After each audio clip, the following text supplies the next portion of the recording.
Straight Up's the new album. You got new music out. I want to get into that, and I want to kind of peel back the layers of your history, which is very decorated throughout the years. So thank you for taking a minute out today, man. Oh no, my pleasure, Joe. I'm glad to talk to you. So let's begin our journey with 5 years ago, this pandemic changed everything for all of us. Right. How did you make it through the pandemic of 2020, and how did it influence the way that you approach music now? That's a good question. For me, the pandemic started with on February the 17th, 2020. I had a last minute, kind of emergency open heart surgery after a heart attack that saved my life, and I had to have a quadruple bypass. So that was middle of February, February 17th. And if you remember, the lockdown and everything came in March of 2020. Yeah. And so I was home, let's see, I got home about a week later, and then I was home recuperating when the whole pandemic thing hit. So I didn't really notice too much because I was indoors recuperating. It's a long, brutal recovery from open heart surgery. And then of course the lockdown and the pandemic hit by the time I was healthy enough to be around walking and take care of myself, kind of, and so everything was slowed down. And it's funny because when I was being wheeled in for the surgery, and this is the truth, I said a prayer. I said, God, you get me through this, and I promise you I'm going to get back to my first love, which is songwriting.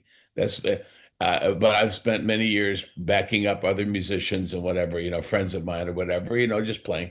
And so I did, and I just kind of rolled my sleeves up and put my nose to the grindstone. And for the rest of 2020 and 2021, for about the next year and a half, or maybe 2 years, 5 days a week, I sat down with a pad and a notebook and a pen and my guitar and harmonica rack, and I just got to work writing songs.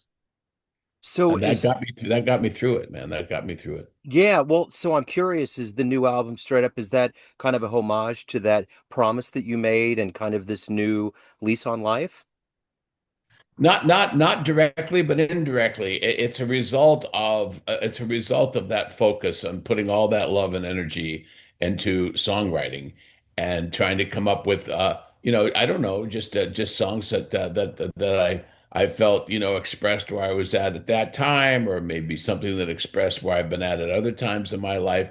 And of course, the guys that played on this record, Tom Walsh, the drummer, Ken Stange, the keyboard player, and Tom Mancias, the bass player, the four of us have been playing with Dennis Quaid for about 20 years, 18 or 20 years, more or less, since 2000.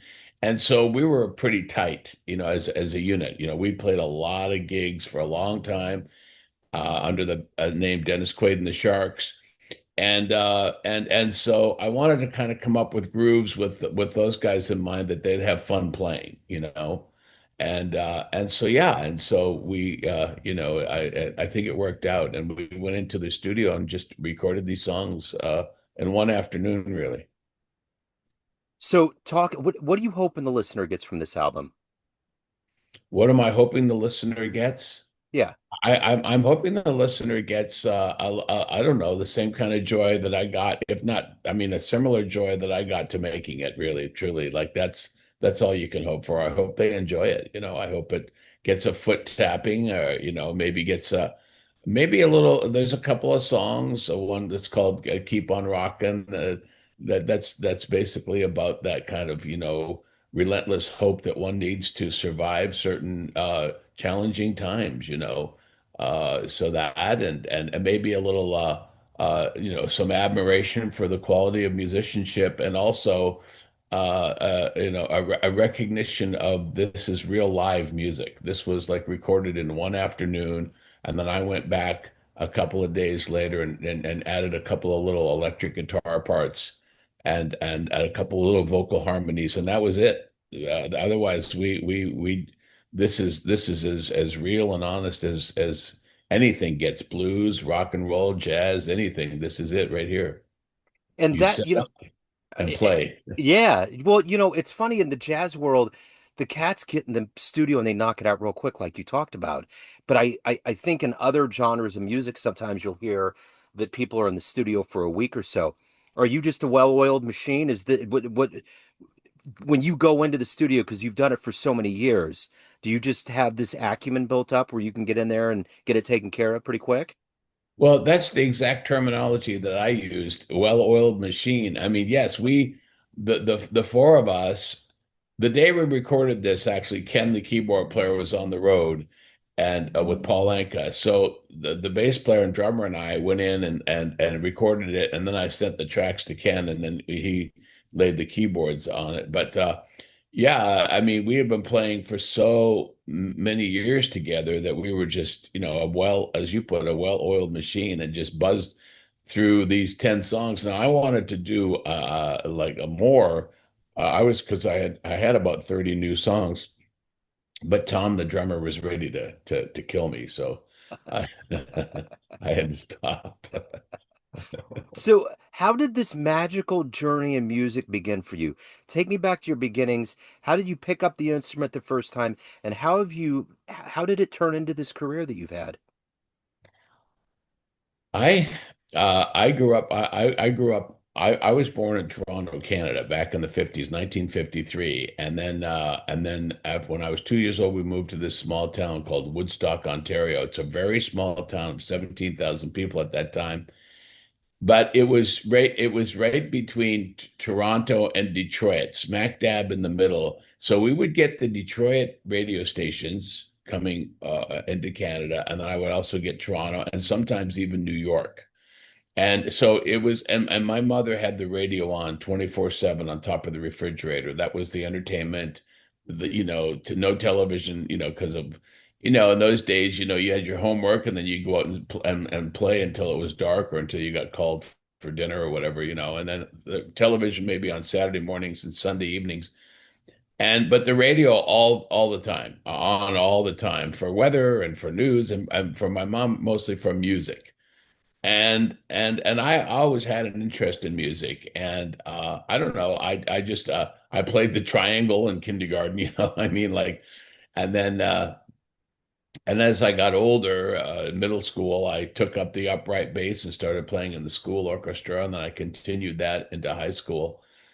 I wanted to play hockey for a living, and my first time in the United States actually was to play hockey in 1963. But I blew my knee out about a few months after that, and then and the next door neighbor had a guitar. The next door neighbor had a guitar, and two strings were broken. It only had four strings on it, and it was old, and the copper binding on the strings was coming off.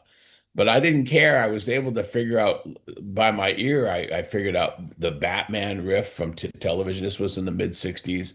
I figured out Wipeout. I figured out Secret Agent Man. I figured out James Bond theme, and I loved it. You know what I mean? And I would just play the play the death. I play them to death, man. Just like playing those riffs over and over. And then later, about a year later in 1966, I think I was about 13. Yeah, I was 13.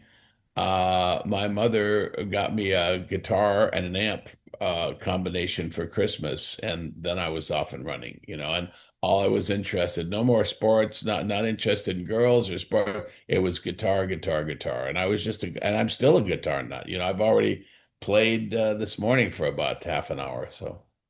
So, I saw a Netflix special on Norm's famous guitars. Have you ever been there? Yes, I've been to Norm's. Yes, in fact, in 1975, when the Rolling Stones were in town, through a contact, I moved to Los Angeles in 1975, and a friend of mine said, "Listen, Ronnie Wood is looking for some guitars while the Stones are in town." And I happened to I had done some other I purchased a guitar from Norm, and it was small at the time, Norman's rare guitars out in the valley. And I ended up taking Ronnie Wood over there after they had a show at the Forum, and then after that show, I remember I hightailed it over to the Roxy because Bob Marley was playing. And I went straight from the Forum up La Cienega to Sunset to the Roxy, got in to see Bob Marley. And a couple of the Rolling Stones were already there. They beat me, and I made a beeline, man. So I don't know how they got there first. Probably they took the limo right from the backstage. And the next day I went over to the hotel and met with Ronnie Wood and I remember he bought from Norman, he bought two Don Everly, the Everly Brothers Gibson guitars with the star inlay. Yeah. And I said, "Why are you getting two?" And he said, "I'm getting one for their gifts. One was, I think, for Jimmy Page, and one was for, I forget who the other one was for."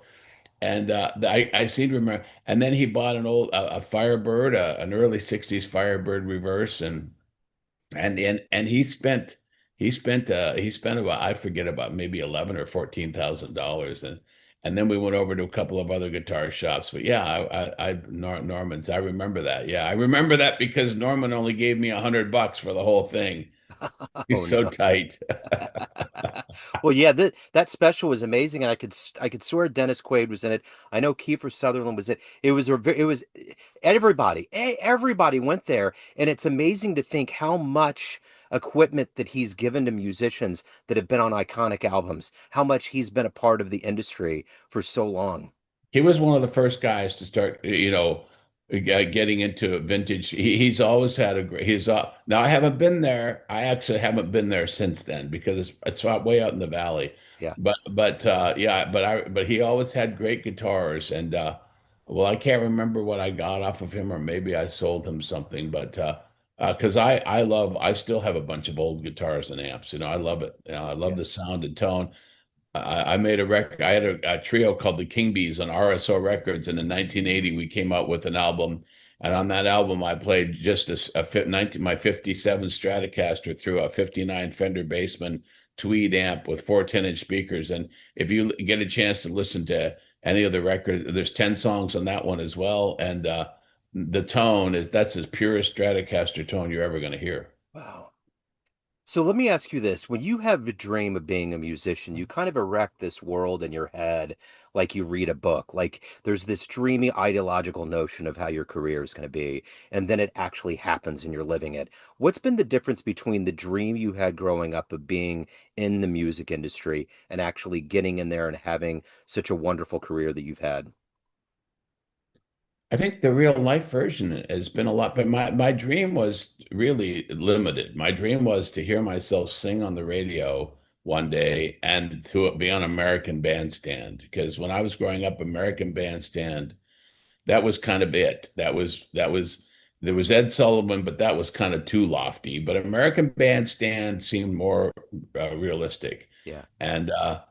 And you were asking me before how it got started. When I got my electric guitar, what happened is I started gravitating. There was only two other guys in my school that played guitar, and we used to always hang out together and show each other chords and you would borrow a chord book from the other guy and stuff. And I just started gravitating toward anybody and anything to do with guitar, and then eventually with music and just making that magic happen. Let's play together. Like it's fun to play alone, but as soon as you add like another guitar player or a bass player or a drummer or all three or whatever combination, it becomes more and more fun. And it reminded me of the same kind of element that I loved about playing hockey and the team, that kind of teamwork spirit. I love that spirit. So being in bands and playing with people is just lovely, that energy you create together. And so I think that the energy, you when you dream, you can't really even imagine the kind of energy and love and excitement and things that you get to be a part of your whole life.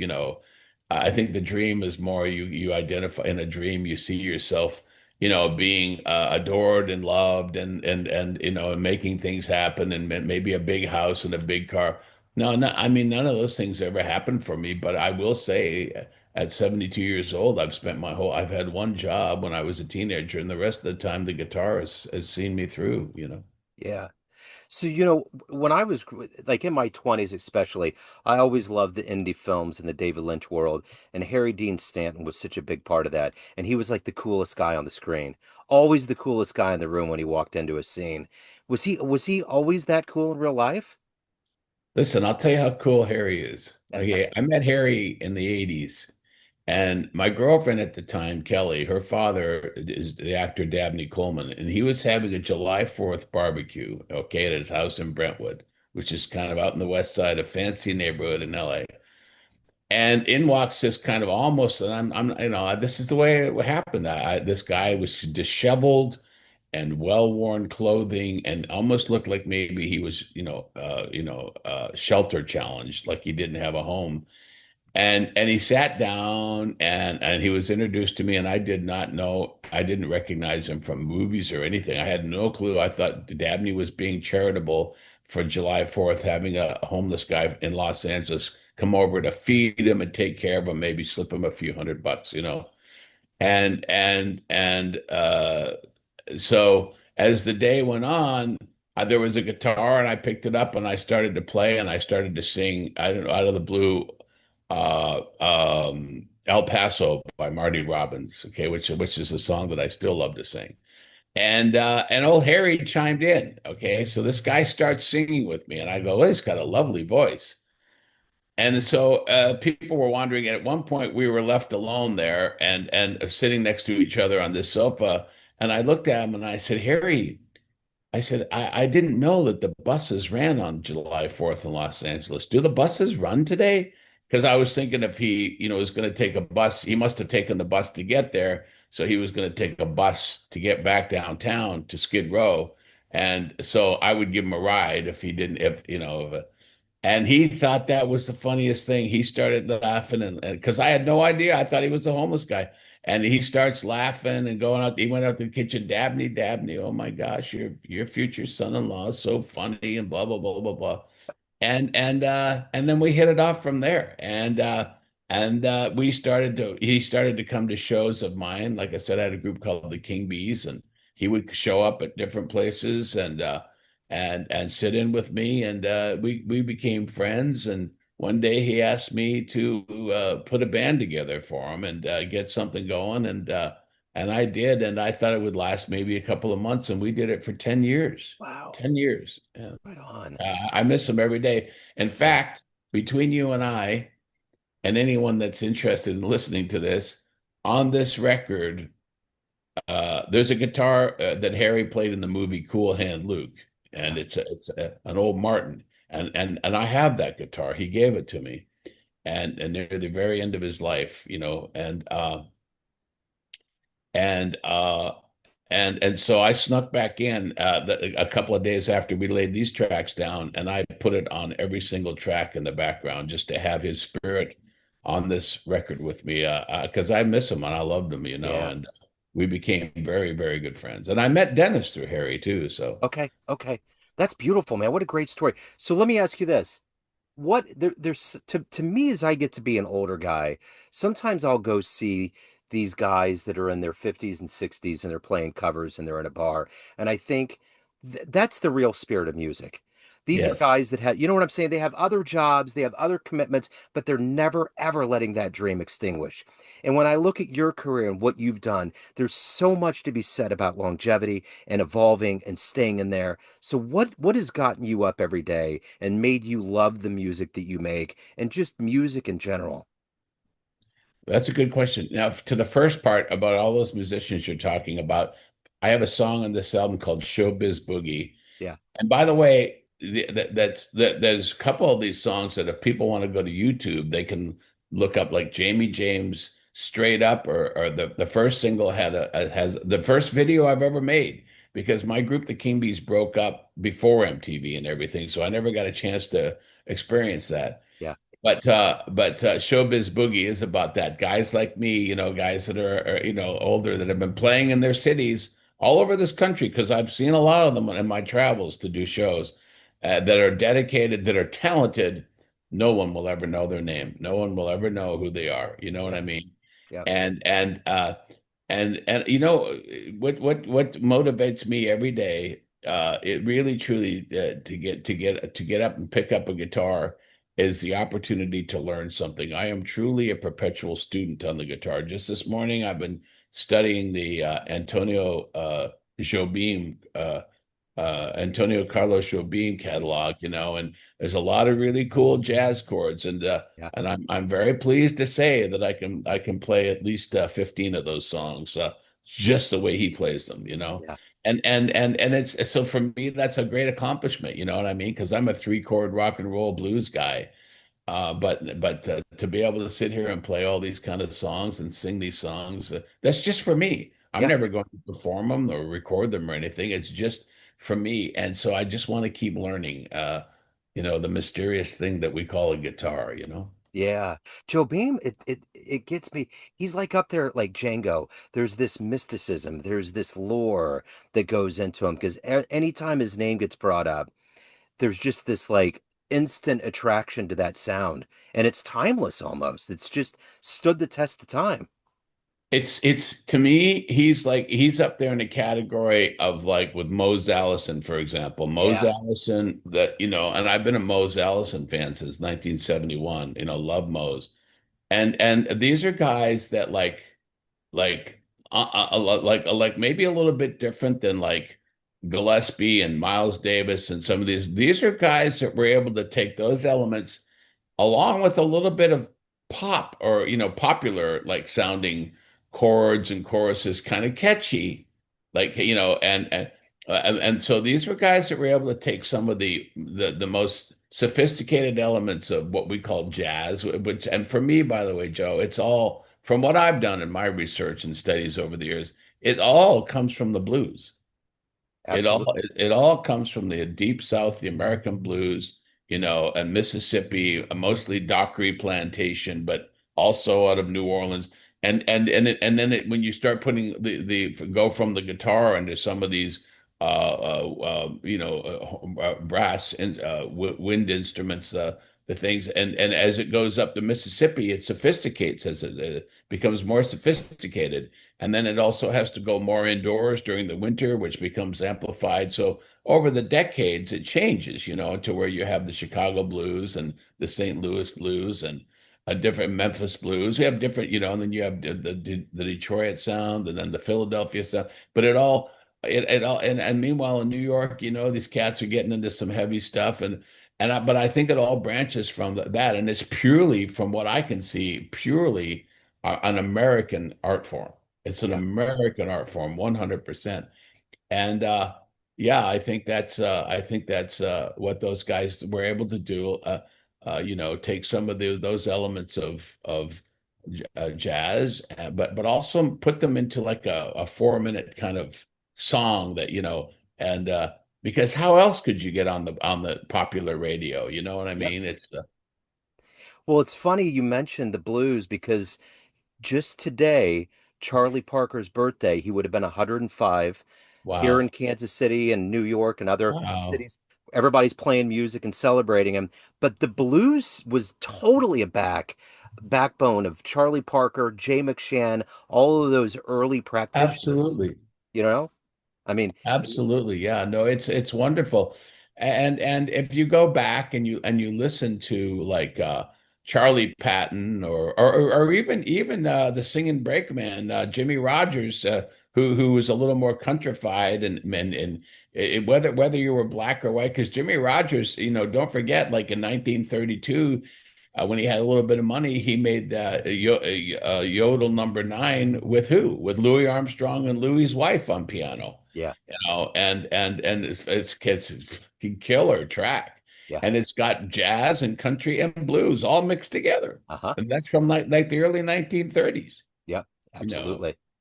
So, yeah. playing with Harry Dean and Dennis Quaid, those guys were well-established actors. It's kind of a pressure cooker, I would imagine. Did you feel like they were relaxed when they were making music? There was an element to them that could shine in a different way and created a more creative atmosphere for you to be a musician around them? Well, one thing that both Harry and Dennis had in common is they were both musicians before they were actors. Yeah, Okay, they both had a history of music. Harry as a singer, mostly in choirs, and Dennis as a songwriter, slash guitar player, and a little bit of piano. But I think early on it was guitar and yeah, songwriting. And um, but the for me, devoting myself to making the best product possible on the stage for the ticket buyer is was this. There's going to be these people that have come with their skepticisms, going, okay, here's another vanity actor band. Oh, brother, here we go. And so I knew we had to knock it out of the park. Period. That's it. No triples, no doubles, no singles, no sacrifice flies. It had to go all the way out of the park. And that's what we aimed for. That's what I aimed for. That's what we aimed for. And for the most part, that's what we laid down. And that 10 years with Harry and that 18 years with Dennis, I'm when I look back on it, it just pleases me that we really created such very positive uh, um, uh, experience for so many people. So at the end of the day, Jamie, everyone has a perception of you, family, friends, fans, everyone that knows you on the bandstand, but you run the show. What's your perception of you? Who do you think you are? It's funny. I could say I typically what I would say to something like this is, I think I'm internationally unknown and nationally ignored. But seriously, for a second, I really don't know. I don't know who I am. I'm still searching. I don't even know if I'm searching. I'm just a guitar nut. I'm a guy that loves. Listen, I mean, right now, if you came, are you a musician, Joe? I play the drums a bit. If you came over to jam right now, we might do "Heard It Through the Grapevine" by Marvin Gaye, or I might do a Jimmy Reed number with my harmonica and guitar, or we might do a Merle Haggard song, or we might do Jobim, or we might do you know what I mean? Like I just like to it all turns me on, man. Yeah. It all turns me on. So I don't know. I that's a hard one. I don't know if I fit into any one category. I started the Kingbees because I wanted to change my music and guitar playing style. I went from playing kind of hard rock in the 70s, and I said, I'm tired of this. And I cut my hair off, and I got rid of my 60 Les Paul, which kind of breaks my heart to this day, a beautiful sounding, and my Marshall stack, and I had my 57 Strat, my little Fender Bassman, and said, no more single string leads, man. I'm just going to do double string twangy, and got into that sound. And when I put the band together and we started playing, it caught on like wildfire back in the late 70s here in LA. And but even that, after a while, I didn't want to get locked into that. And then going with Harry, he loved 20s and 30s songs, or Irving Berlin and all kinds of different stuff. And then with Dennis loved all kinds of different stuff, rock and roll and country, a lot of all the stuff that appealed to me. And as a musician, the one right that I do have is to not label anything that I love to play. Yeah. So that's the business guys, the suits and ties. They're the ones that need to label it country or jazz or blues or rock and roll or rockabilly. They're the ones that need to put the label on it because they're trying to make money off it. For me, when I play something, man, it just turns me on. I dig it. So Straight Up is the new album. Jamie, this has been wonderful, man. Thank you for talking about what a wonderful life and music you've had. Thank you for opening up and being candid, and best of luck with this release, man. Thank you, Joe. Thanks a lot, man. I appreciate it. And keep playing those traps, buddy. Yes, sir, man. Hey, jazz fans, Joe Domino of Neon Jazz here. Proud to let you know about the triumphant return of the Kansas City Blues and Jazz Festival to Legends Field at the home of the KC Monarchs with a stellar lineup. Grammy-winning Stanley Clarke, Carl Denson's Tiny Universe, jazz master Bill Frisell, and KC luminaries Jackie Myers and Brody Buster. Tickets and more for this electrifying two-day event is found at monarchsbaseball.com, then click on special events. This October 3rd and 4th, join us as we bring magic and music back to Kansas City.